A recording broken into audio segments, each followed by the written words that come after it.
When 7 ships vanished without a trace, the stars trembled at a single word: Terrence. Signals from the depths didn't promise invasion, but judgment, for silent genocide, for forgetting, for betrayal. Humanity returned not as an enemy, but as a story demanding reckoning. Some begged for forgiveness, others armed weapons capable of rewriting time itself. But in the end, the most terrifying question echoed on both sides: are we ready to pay for what we chose to forget? Stay with us to find out how the story ends, and don't forget to subscribe. The starlessness beyond the Perseid reach had always been a cartographer's afterthought, a stretch of chart where explorers scribbled, "Here be neutrinos," and hurried on to softer, brighter quadrants. Traffic lanes skirted its ragged periphery for millennia without incident, until the night 7 ships winked out of existence between one hyperpulse and the next. The first loss, Pioneer Mizu, a Kalari ore barge big enough to bruise a moon, looked like equipment failure. Its last telemetry packet flagged a routine reactor calibration, then dissolved into static harsher than cosmic background. Corporate beam counters logged the incident, calculated depreciation, and ordered a replacement hull before the wreckage even cooled. The second loss arrived 13 hours later, and the third within minutes after that, each one tearing fresh holes in the assumption that space obeyed probability. By the time the 7th vanishing triggered an automatic red alert, emergency channels across the Galactic Council's core were choking on rumor. The Kalari blamed gravity shears, the Vorn blamed pirates, and the Stoics simply withdrew their convoys, shuttered their embassies, and powered up antique planetary shields whose activation codes had to be fished out of museums. Yet beneath every official communique an older dread slithered. Could this be them? Them was a word the archives treated as contagion. Metadata tags wrapped it in disclaimers, historians buried it beneath footnotes, and diplomatic instructors taught cadets to smile politely whenever a veteran muttered the slur Terran. Humanity had died, or so the textbooks insisted, 300 standard cycles earlier, consumed by a civil war so apocalyptic that even its ashes refused to answer hails. The few warping glass reels that survived showed only flashes of brutal ingenuity. Cities turned into kill symphonies, star fortresses spiraling like dying suns. Necessary, Admiral Kezvaline reminded herself, is not the same as true. She stood alone on observation deck 12 of the Council flagship Radiant Promise, replaying the 7th disappearance. Around her the cavernous hull bristled with telescopic arrays and hololithic projectors. Every seat hummed with data traffic, but Valine's officers had evacuated at her order. Some secrets required solitude. Again the sensor web showed an empty corridor of stars. Again the distortion bloomed. 3 picoseconds of nothing, not even vacuum. An abscess in space-time, and the freighter luminous sparrow folded in on itself like foil in a fusion vat. No debris. No energy spike. Just erasure. Valine exhaled through clenched fangs. Show me the divergence frame at quarter nanosecond resolution. The projector obeyed, blooming a frozen shard of darkness across the dome. At its heart gleamed 5 concentric sigils, cunning glyphs that splintered light according to angles she recognized from smuggled human schematics. The glyphs translated, for those who knew the code, into 5 stark words. We remember. Do you? She whispered the counterphrase legends attached to the message, an oath said to have echoed through the ruins of Luna right before humanity's transmitters died. Then come and see. An alarm chimed. Commander Riss barged onto her private channel. Admiral, Council session just escalated to crisis level. The Kalari want a joint task force in the Reach. The Vorn are threatening unilateral strike authority. Prepare the task force, Valine said. And commission recon drones with anti-cloaking scanners, pattern 73, the one the archives sealed. Sealed under mythic threat classification, Riss hissed. You think this really is the Terrans? I think mythic threats don't carve quantum sigils into my shipping lanes without leaving a return address. And, Commander, triple encrypt every packet. If the humans are back, they're already listening. 3 sectors away, in the husk of an abandoned mining colony called Grey Haven, a lone figure in scorched polymer armor knelt beside a dormant comm relay. A handheld torch coaxed ancient circuitry alive. Amber code cascaded across cracked crystal. Status: Operation Nightfall, Phase 1, complete. Council awareness projection, 61%. Losses, 0. Gloved fingertips replied. Acknowledged. Asset network nominal. Proceeding to Phase 2. Play music.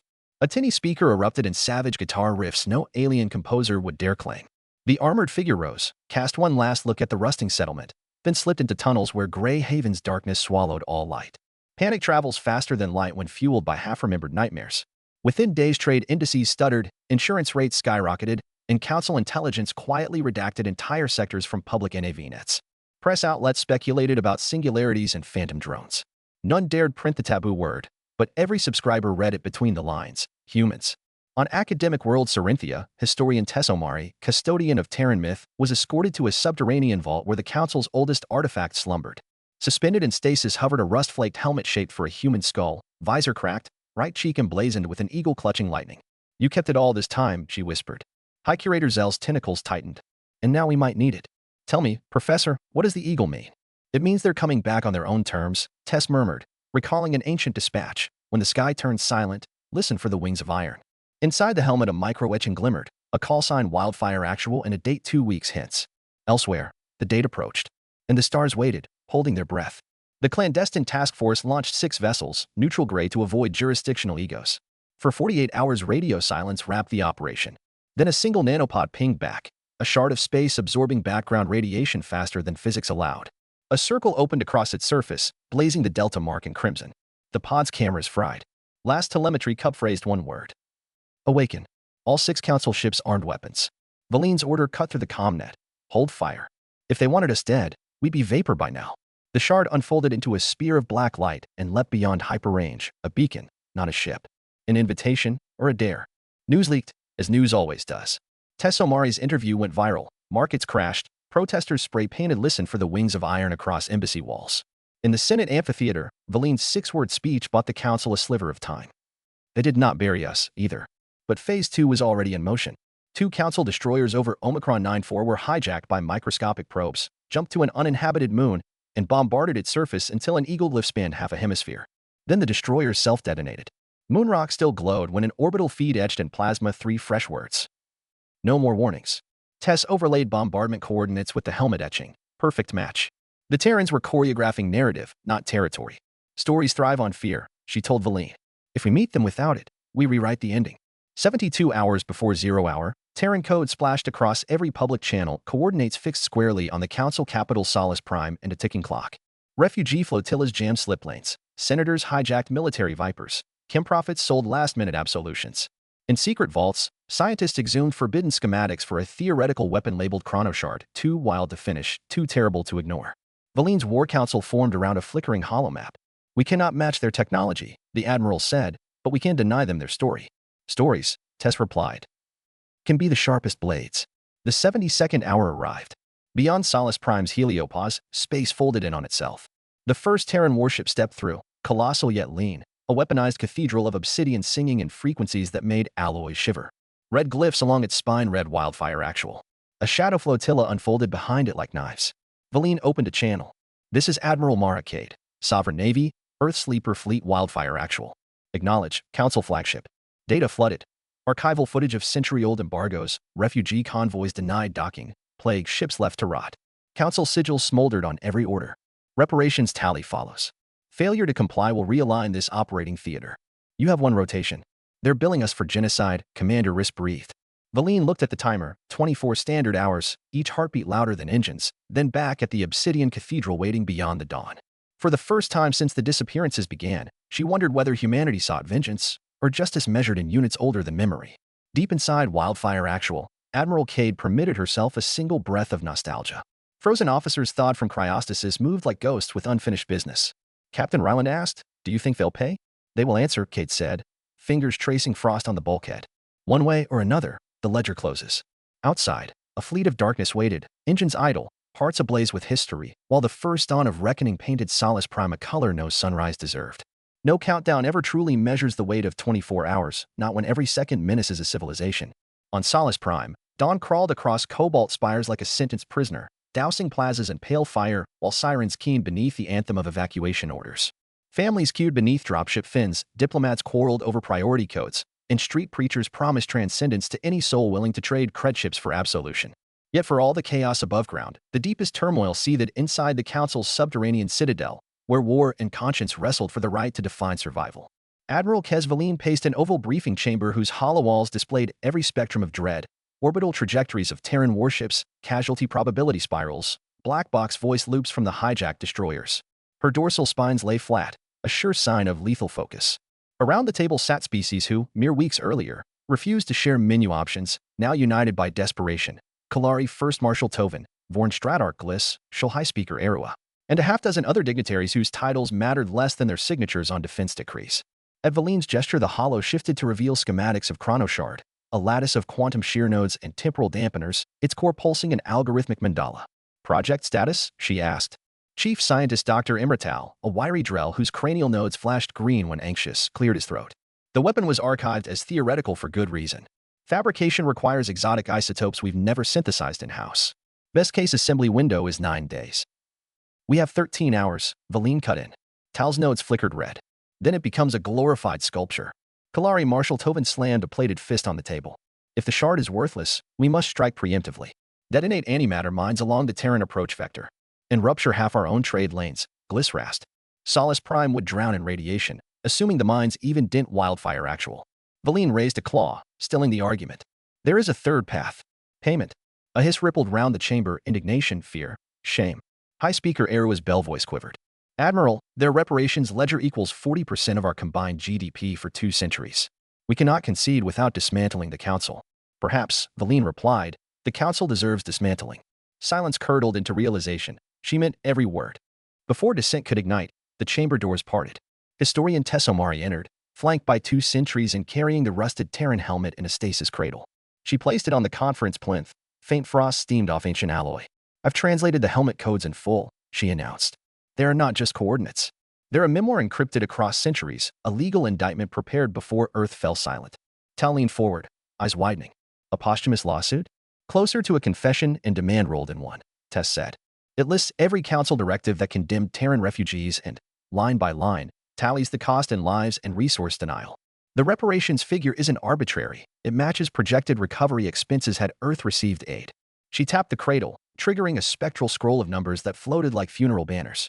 This is why Admiral Mara Cade calls it a ledger. To the Terrans, payment isn't vengeance, it's proof we acknowledge the crime. Tovin snarled. And if we refuse? Their doctrine labels non-payment continuation of harm, which authorizes operating theater realignment, translation, full strategic occupation until reparations can be extracted by force. Valine let the implication sink in. Then she spoke the question no one dared. What does the doctrine say about good faith negotiation? Tess hesitated. There's a clause. A debtor state may propose phased remediation if it demonstrates tangible contrition. Define tangible. Public admission, systemic reform, and, her voice faltered, symbolic surrender of command assets equal to those lost by Earth. Gasps erupted. Marshal Tovin's mandibles clicked. They demand we strip our fleet? Not all, Marshal, Tess corrected softly. But enough to make the sacrifice meaningful. Valine's gaze swept the table. Better to bleed steel than worlds.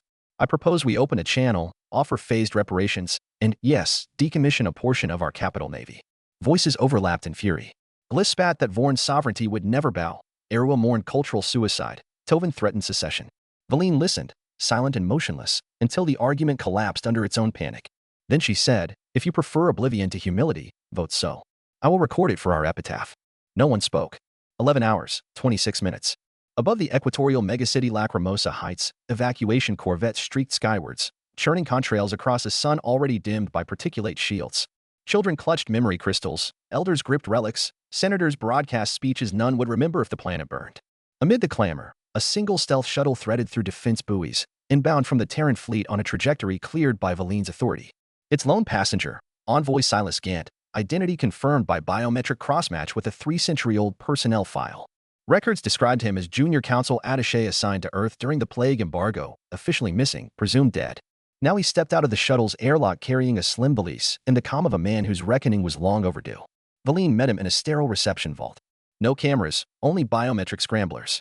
Gant bowed, an archaic Terran gesture. Admiral, thank you for accepting parley. Time is scarce, she replied. State your mission. To carry the terms of phased reconciliation. He placed a crystal wafer on the table. Text flared. Admiral Cade is willing to pause countdown if the Council initiates 3 acts within the next 6 hours. Public admission of culpability broadcast unencrypted on every Council channel. Ratified reparations charter, codifying phased restitution over 1 century, escrow secured by planetary bonds. Decommission ceremony. Immediate scuttling of the Dreadnought Radiant Promise, symbol of the regime that sanctioned Earth's embargo. Valine's throat tightened. You target my flagship. Your presence on her bridge lends ceremony, Gant said gently. Sacrifice carries power proportional to the honor surrendered. Your fleet obliterated Lurian installations without warning, she snapped. That strike was surgical, he countered. Military hubs only. Civilian casualty projections under 3%, far below Council metrics during the embargo. Valine inhaled, tasted ozone from the shield generators thumping above. Why offer mercy now? Because Earth learned in exile what the Council never did.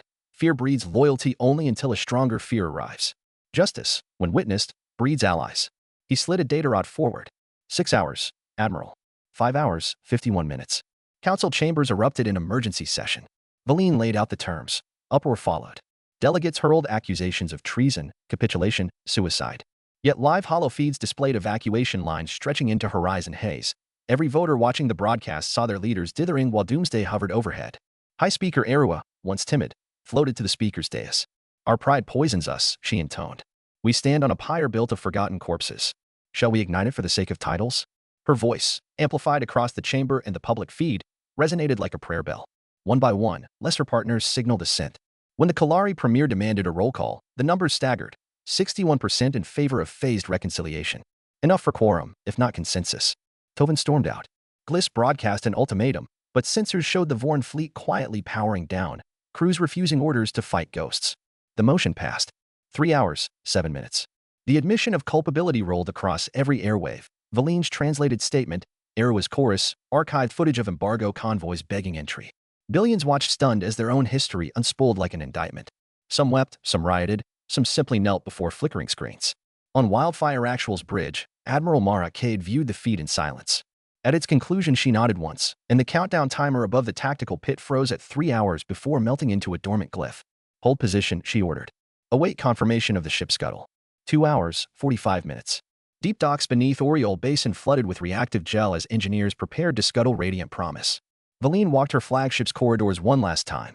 Halls where she had cut her fangs, compartments that smelled of coolant and burnt spice, the observation deck where fear first crystallized into resolve. Crew lined the passageways in silent salute. Many shed involuntary tears, saline droplets hovering before ventilation drafts whisked them away. At the core reactor, she keyed final authorization. A harmonic whine rose through the decks. Microcharges detonated in precision sequence, shredding superconductive loops, venting starfire into quenched gel. The mighty Dreadnought sagged, superstructure collapsing inward until only a cauterized husk remained. Sirens fell quiet, leaving a cavernous silence punctuated by dripping coolant, the funeral heartbeat of a bygone era. Valine transmitted a single word to Wildfire Actual. Done. 1 hour, 59 minutes. Envoy Gant supervised escrow transfer protocols. Planetary reserve algorithms flashed green as bond chains linked to Terran quantum ledgers. Across financial nets, interest curves reorganized overnight. A century-long economic metamorphosis began in the blink of code. Tess Omari stood on a balcony above the Capitol concourse, helmet cradled in gloved hands. Citizens streamed below, faces lit by emergency beacons now repurposed as monuments. She imagined future textbooks rewriting entire chapters, not how humanity died, but how humanity taught the stars the price of forgetting. A hush rippled through the crowd as the sky bloomed with crimson auroras, Wildfire Actual dipping her navigation lights in acknowledgement. A gesture of ceasefire, but also a reminder. The ledger stood open, and interest accrued daily. 42 minutes. Within Council Subsector 3, a rogue security cell refused surrender. They launched a stealth warhead aimed at Wildfire Actual. Payload: graviton inversion capable of imploding 5 cubic kilometers.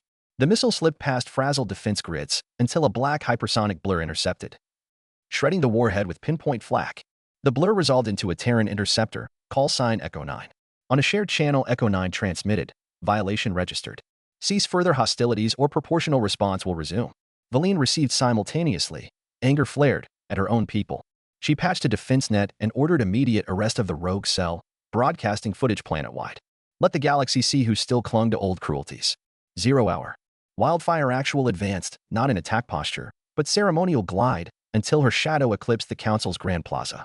Docking pylons unfolded like iron petals. From them descended 3 spires bearing emissary banners, the Eagle, the Delta Mark, and an unfamiliar sigil, a stylized handshake forged of starlight and ash. Admiral Mara Cade emerged, clad in obsidian armor lacquered with micro-etchings of lost cities. Valine met her beneath the banners. Crowds kept respectful distance, drones archiving every heartbeat. Cade surveyed the shattered skyline, lingering on the smoke still rising from Radiant Promise's birth. When she spoke, her voice carried, amplified by fleet-side projectors. Justice begins with truth spoken aloud. Today you have spoken. Tomorrow we build proof that words can birth deeds. She extended a gauntlet hand.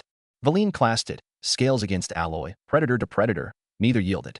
Tomorrow, she answered, we weld new steel from the wreckage of old sins. Cheering rose, tentative, tremulous, soon joined by horns, gongs, electronic ululations. The sound rolled into the distance, brushing the hulls of Terran ships that loomed like midnight cathedrals, and into the streets where refugees paused to wonder if hope could survive amid such giants. Above the plaza, dawn finally cleared the high spires, gilding Terran armor and council scales alike in identical light. Somewhere a child laughed, startled to find the world still turning. And far beyond Solace Prime, in forgotten dark where other sleepers waited, silent beacons registered the handshake and updated their directives. Phase 3, Reconciliation Contingent. Stand by. The handshake on the plaza became the most replayed image in known space within a single rotation, yet the universe discovered quickly that symbolism is easy, implementation is limestone ground beneath titanic gears. The Joint Reparations Commission, an unwieldy congregation of accountants, ethicists, engineers, and 3 simultaneous translation matrices, convened in a vault beneath Solus Prime's equator. Its charter, co-authored by Admiral Mara Cade and Admiral Kesvaline, required unanimous consent for any fiscal motion above 1 trillion credit units, guaranteeing Friction before the first datapad powered on. Friction arrived wearing Kalari power silk and Vorn iron ropes. Marshal Tovin and Stratarch Gliss, technically stripped of line command after voting against reconciliation, stalked the hallways like wounded predators, whispering about sovereignty and humiliation. They found eager ears among shipping guilds facing bankruptcy, defense contractors stripped of dreadnought subsidies, and fringe media hosts who called the scuttling of Radiant Promise a cosmic castration. Terran hardliners surfaced as well. Captain Callan Rourke, commander of Interceptor Squadron Echo Wing, publicly declared that phased reparations risked letting history whimper where it should roar. His broadcast drew millions of views among fleet crews who had awakened expecting conquest, not contracts. Admiral Cade countered with curt communiques, "Justice unshared is merely a delayed war." Rourke saluted the sentiment on camera, yet his eyes burned with mutiny. Meanwhile, historian Tessomari delved deeper into the Helmet archive. With Council clearance keys finally unclinched, she decrypted tertiary layers hidden beneath the memoir ledger, a labyrinth of fail-safe directives tied to Operation Nightfall. One thread pulsed crimson. Phase 3, Final Silence. Trigger, Ledger Default, or evidence of systemic bad faith. Asset, Chronoshard Prototype, Site Theta Eclipse. Tessa's pulse spiked. The Chronoshard, a theoretical weapon dismantled in spirit but not, apparently, in matter, still existed somewhere under codename Theta Eclipse.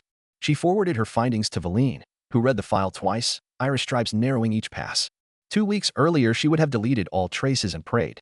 Now she summoned Cade. They met in a Spartan debrief cell lined with acoustic disruptors. Valine slid the tablet across. Cade's jaw tightened as she scrolled. "I thought Theta Eclipse was gutted before Earth went dark," the Terran muttered. "Your war logs say components dispersed. Our black archives list no custody." "Then someone kept the heart," Cade concluded. "And if Rourke or Tovin find it before we do."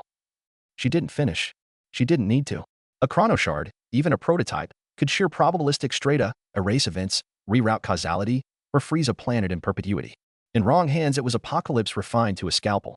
40 hours after the handshake, an encrypted spike-lit council intelligence boards, stealth traffic triangulating toward the Helix Basin shipyard, a decommissioned orbital lattice once famous for birthing dreadnoughts the size of cities. The yard had drifted empty since austerity decrees, its skeleton occupied only by caretaker drones. Now transponder ghosts hinted at intrusion, ships painted in Vorn stealth polymers and Terran obsidian alloys flying no official banner. Valine ordered silent pursuit.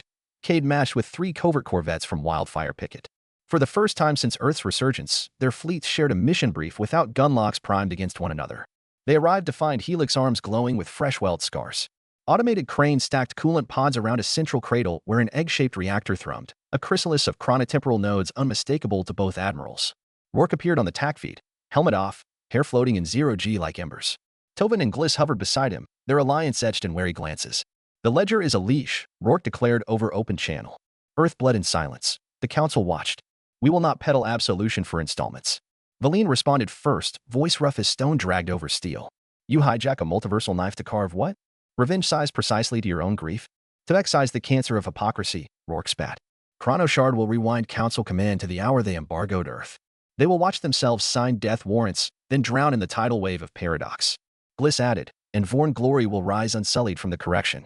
Even Tovin looked uneasy at that flourish, but the reactor continued to charge, drawing power feeds from forgotten antimatter silos along the dock's ribs.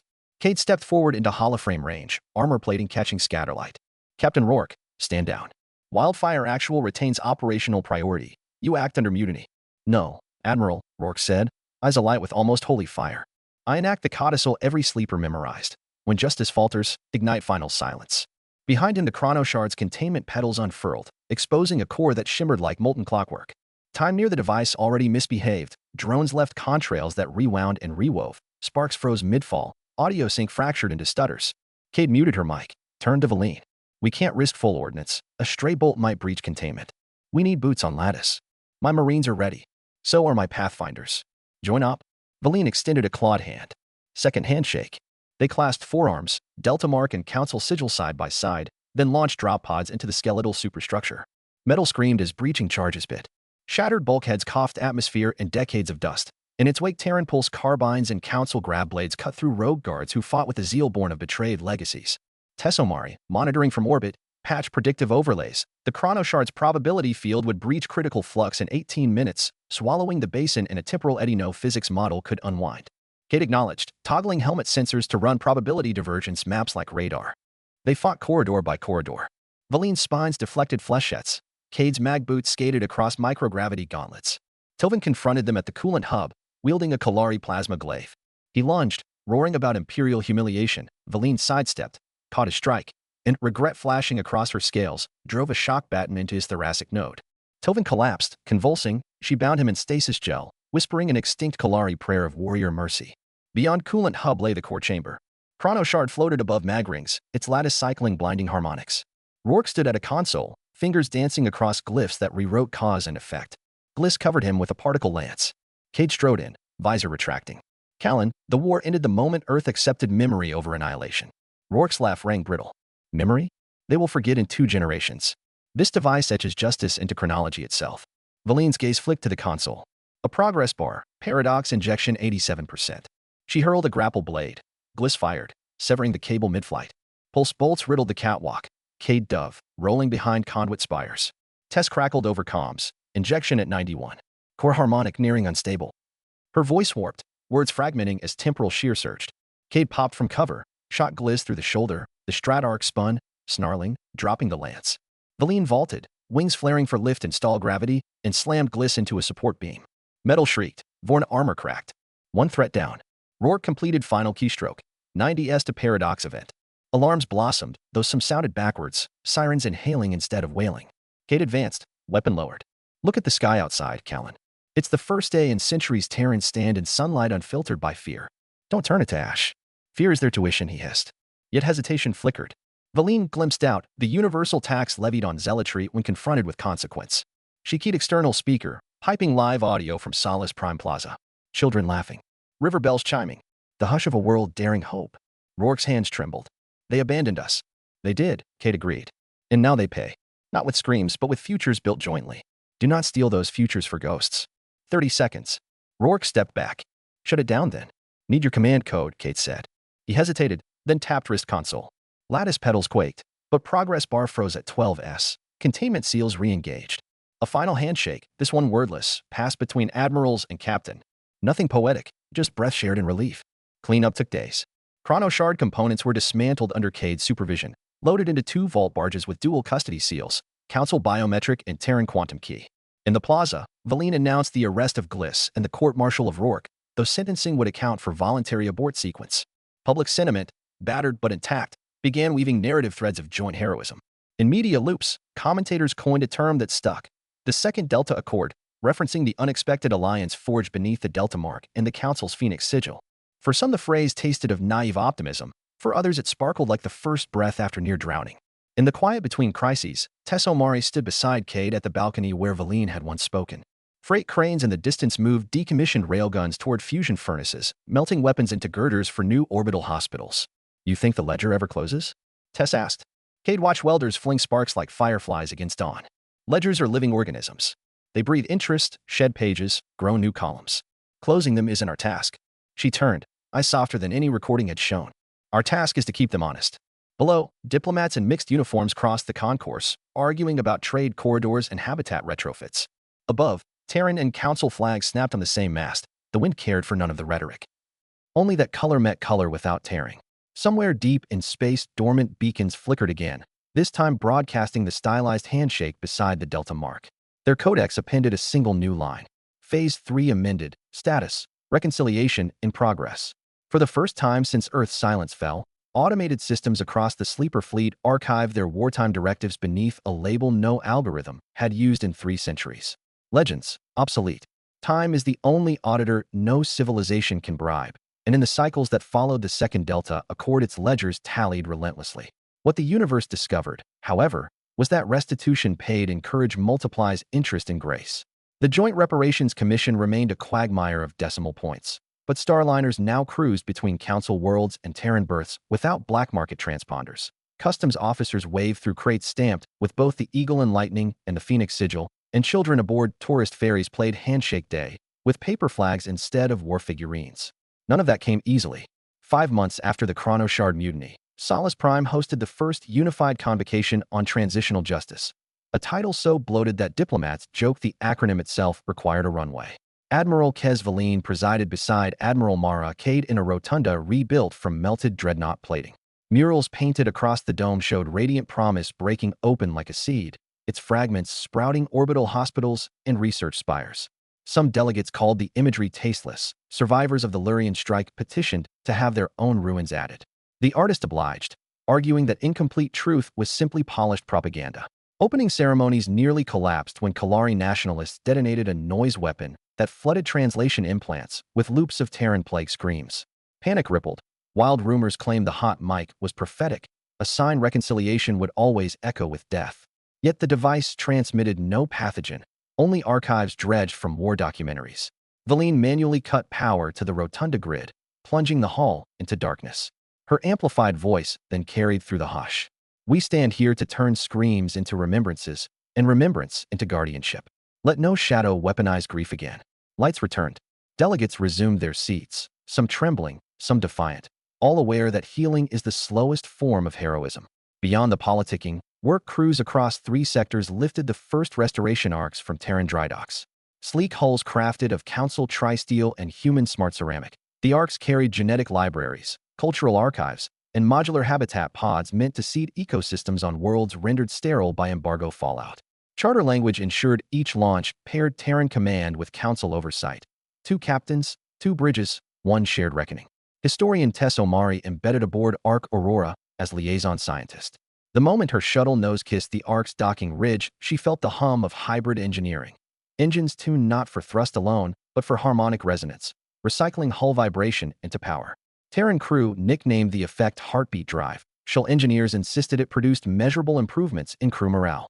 Tess, notebook forever in hand, recorded that synergy as proof that apology, when welded to ingenuity, builds miracles machinery alone cannot.